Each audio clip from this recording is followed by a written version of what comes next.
europäische Städte und eine europäische Stadt im ganz Spezifischen. So we will now have a spotlight on the capital of Lithuania, that's a tongue breaker, Vilnius, and I'm very excited that we have a very motivated and young man coming here on stage, and he will now talk about Vilnius and how they are doing the smart city implementations. I'm very much looking forward to the Director of the City Administration, Adomas Bužinskas. Applause, please.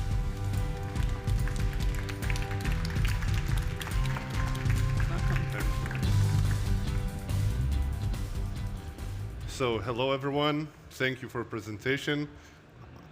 Unfortunately, I'm not so young anymore, like it was mentioned. So, I'm the Adomas Bužinskas. I'm the CEO of Vilnius City, and today I want to share some of our digital and open solutions we recently have installed within the city, and we are really proud of.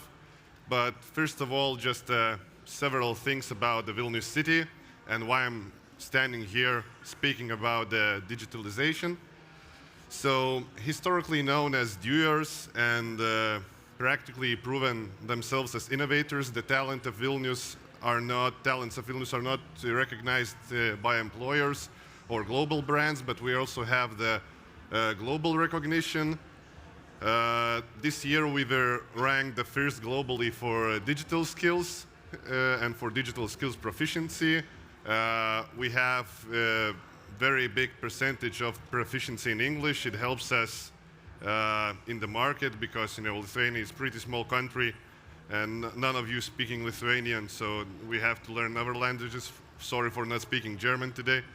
And last year we also won the 3rd place in the European Capital of Innovation elections, but the thing we are the most proud of is that this year we were named as the winner of European Green Capital Award for 2025, and actually this is the main reason why we are driving all the innovation, all the digitalization in the city, because as a city we have the goal to become the climate neutral city by 2030. So all of our innovation comes from this goal. So, to sum up the city, Vilnius is the fastest growing city in the Central and Eastern European area. So, only by last year we grew up more than 5%. So, things are looking pretty good for us.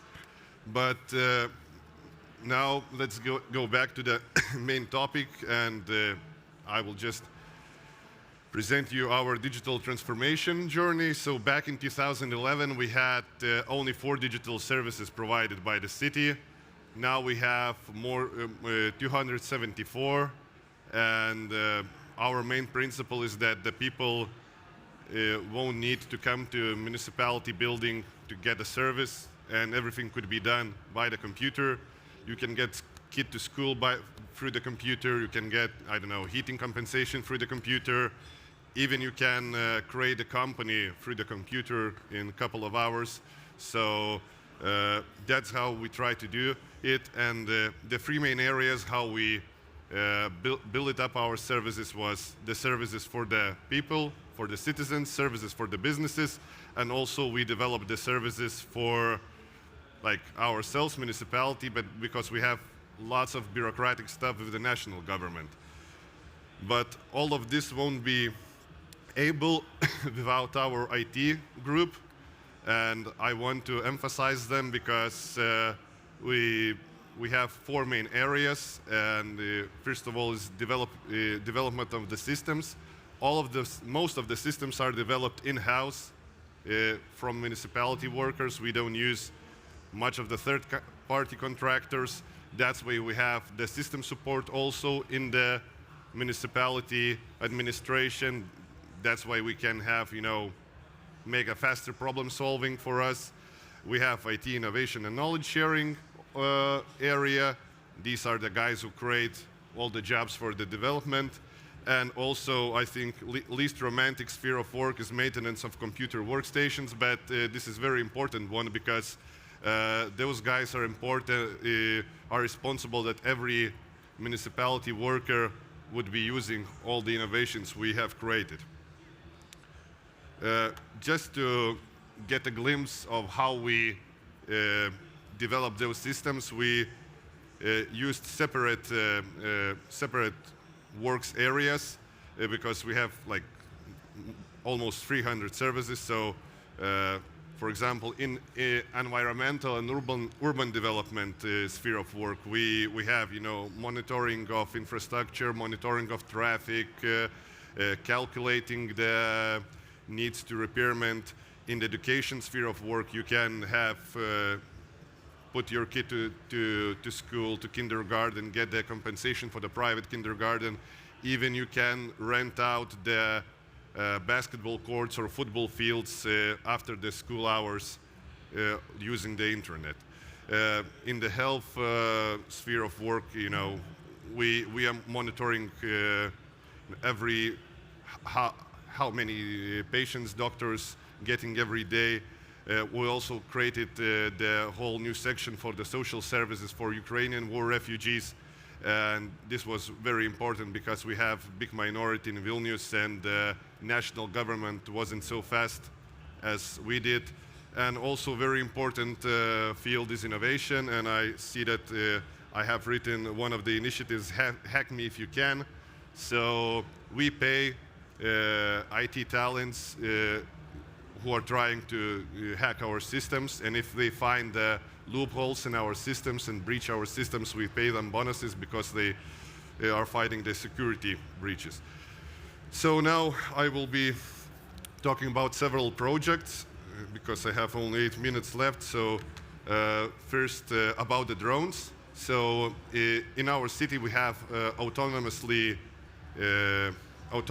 drones that collect high-resolution photos and video footage. It works like we have the several rooftops within the city where are the drone boxes, and they automatically have missions. They can recharge themselves and no human work is needed. The drones are operated from the drone center in the municipality building.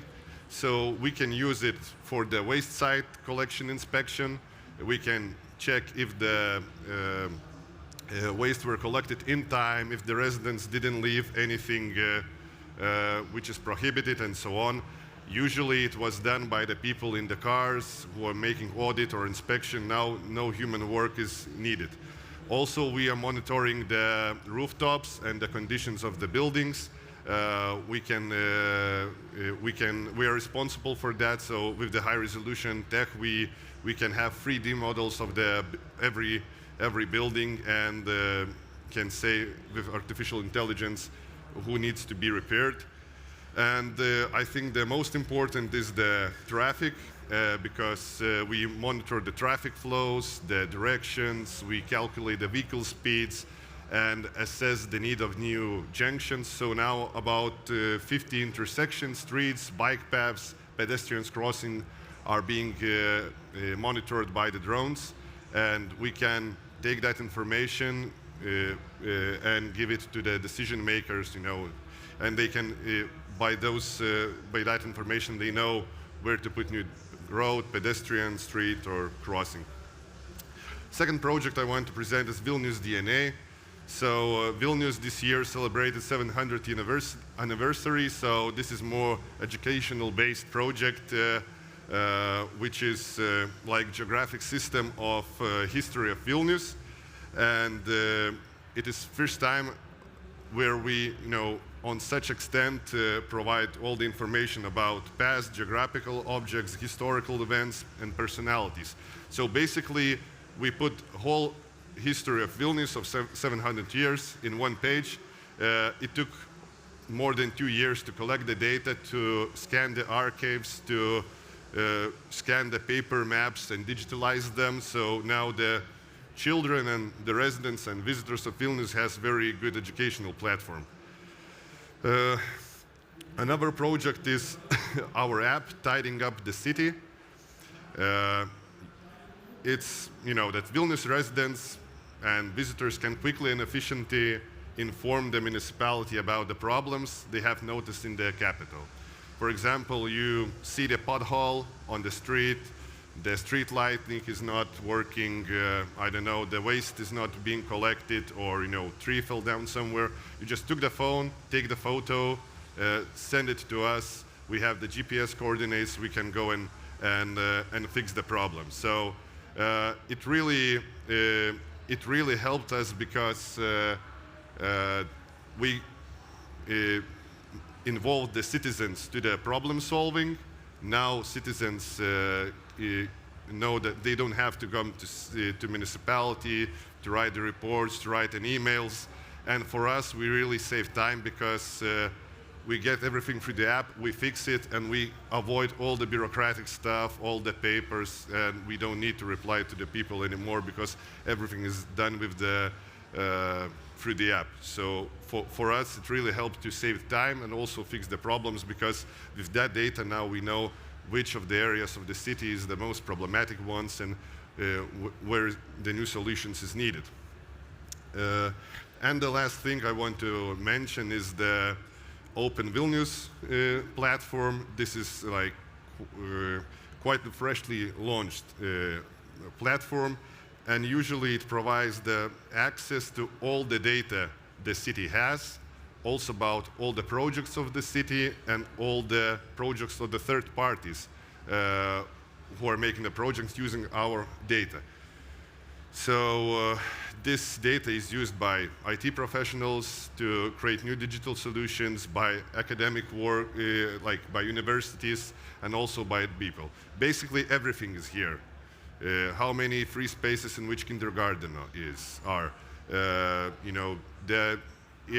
the traffic data, everything. For example, for the citizens, if they want to rent, I don't know, apartments somewhere, they can go here, check the data of the past 2 years for the air quality monitoring, if it's important for them.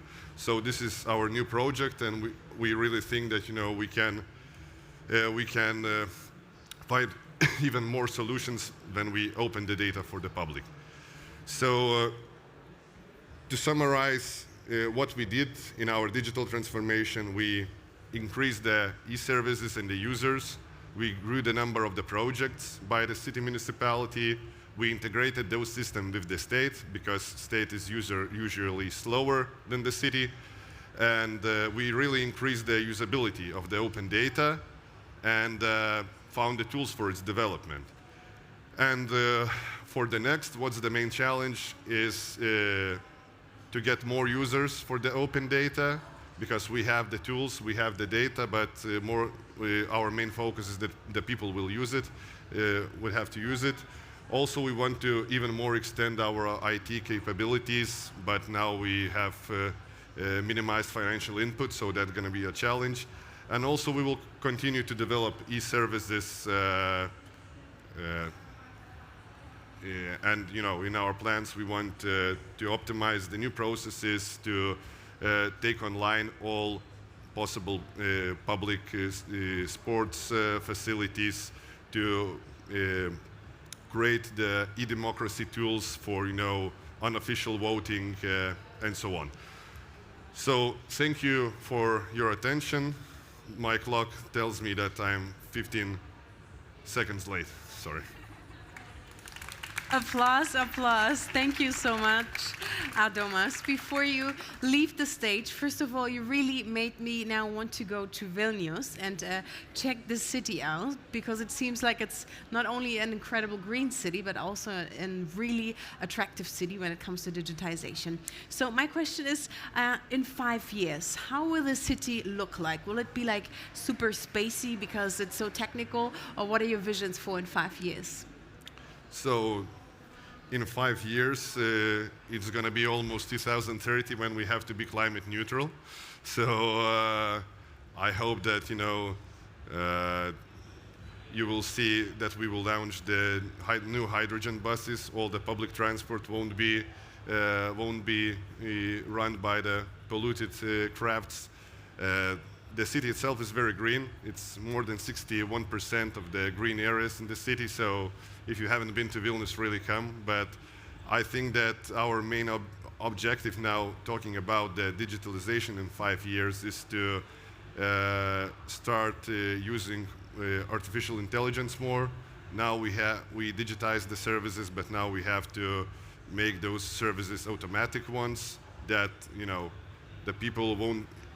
Now we don't want people to come to the city building, but just to fill the forms online. We want to do that. They won't be needed to be filling the forms. So if they, you know, we just, you know, proactively gave them services.